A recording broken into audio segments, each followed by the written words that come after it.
Hello and welcome back. Joining me now is Karina Paletti and Dr. Kevin Corrigan from Woof-A-Palooza. Welcome to the show. Thank you. So Woof-A-Palooza, what is it? Now I know we're in our second year. Yes. Talk to us about this event. So Woof-A-Palooza, I started it as a nonprofit organization to be able to bring to our community in Vaughan a fun, interactive, and educational festival to be able to promote a lot of the pet-related businesses and create awareness for shelters and rescue organizations and the work they do. So I know you were saying that's your key component. You really want to bring awareness, especially for rescue work. Right. What were you seeing that you thought was missing? Because I know you work in the animal service industry, so right. you kind of got your finger on the pulse, right? Exactly. I've worked in the pet industry for quite a while, probably 15 plus years. I've done some animal control work, and I know that a lot of these organizations run off of volunteer funding, donations. So just to promote the work that they do and create awareness was something that was a key component of putting together Woof-A-Palooza, to be able to bring in engage our dog community, and be able to promote the work a lot of hard work that goes into rescues and shelters. Well, we have a dog on set with us. This is Bo. Yeah, Bo, everybody can hear you. Now, he is from a rescue organization called Black Dog that you are currently working with, and that I imagine they will be at Woof-A-Palooza this year. Yes, they will. So Black Dog Rescue is an organization. It's volunteer run. They run off of funding and donations as well. They go into a lot of northern communities and rescue dogs that otherwise wouldn't have access to vetting and would have otherwise been in dire need of homes and care. So they do some wonderful work. They look for fosters to work with. And Bo has just recently been adopted. So and his owner's here today. Yes, yes. So they do some wonderful work, and they are a rescue that I chose to work with because I've seen some of their dogs in our community, and I've got to know about them through those dogs.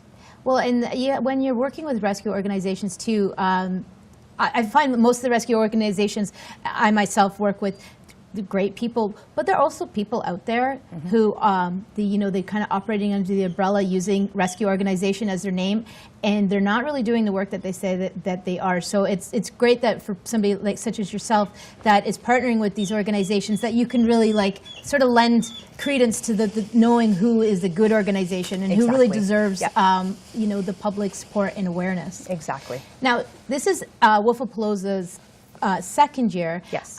We have a couple images that you sent me from the first year. Yes. Talk to us about your inaugural event. How did it go? Our inaugural event, it was great. It's community-based. Yep. So we did have a lot of feedback from the community that wanted to come out and support. Our sponsor last year was Wren's Pets Depot, and again this year. So they've been really good in being able to go out there and help causes like Woof-A-Palooza that are community-based and want to create that interactive festival to engage the dog community.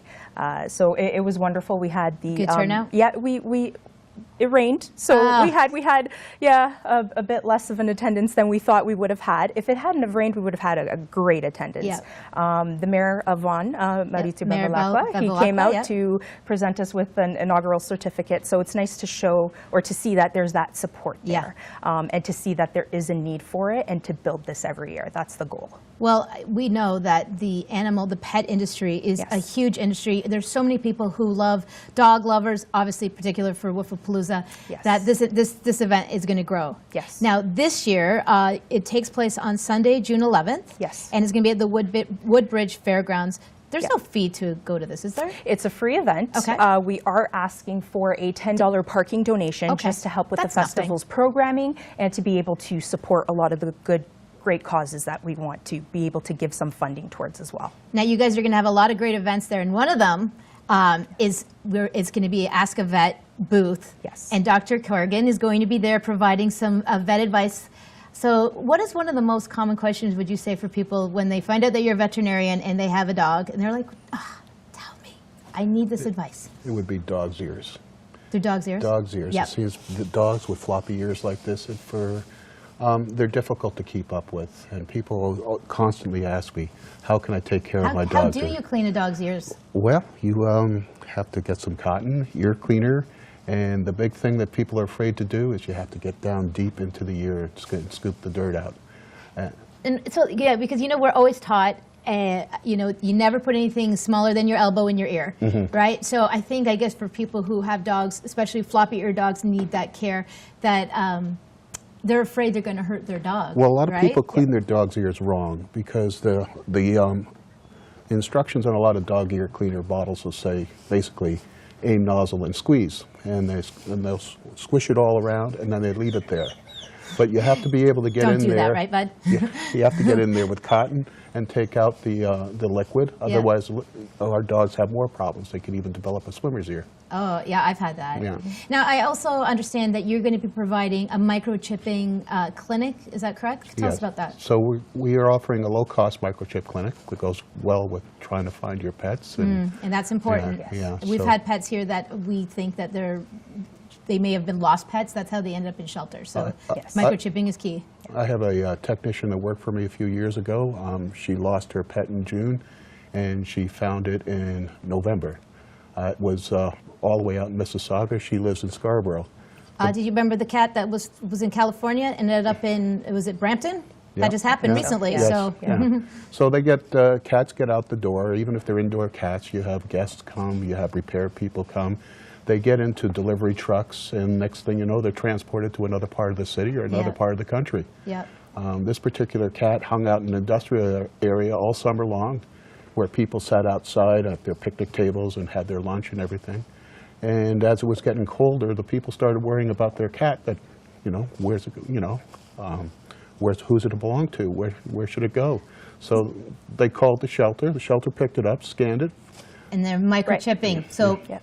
that's a good thing to know. So if you're coming out to Woofapalooza again on June 11th, microchipping clinic, and there's going to be there'll be a fee, but it's not going to be astronomical. But it's something to consider. Now, before we run out of time, we have to mention the sponsors. Yes. Because you can't really get this thing off the ground without the help of your sponsors. Talk to us about that. So I've gone to a lot of our community members, and Wren's Pets Depot has been absolutely wonderful. They're our presenting sponsor.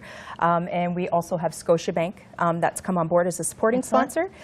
Green Park Homes and Nonna's Oven that are our Woof Gear sponsors for our t-shirts. So we've had a lot of great support, and I hope we continue to get more support as this builds every year.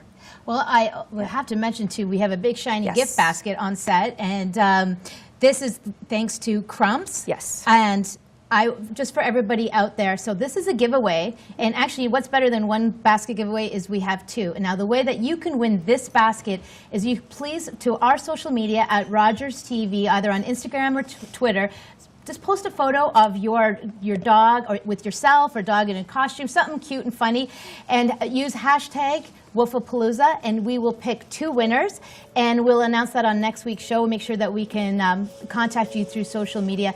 Thank you so much for being on the show. you. Remember to mark that on your calendar, June 11th at the Woodbridge Fairgrounds, Woofapalooza. It's going to be a great event. Thank you. Thank you. See you on the other side of the break.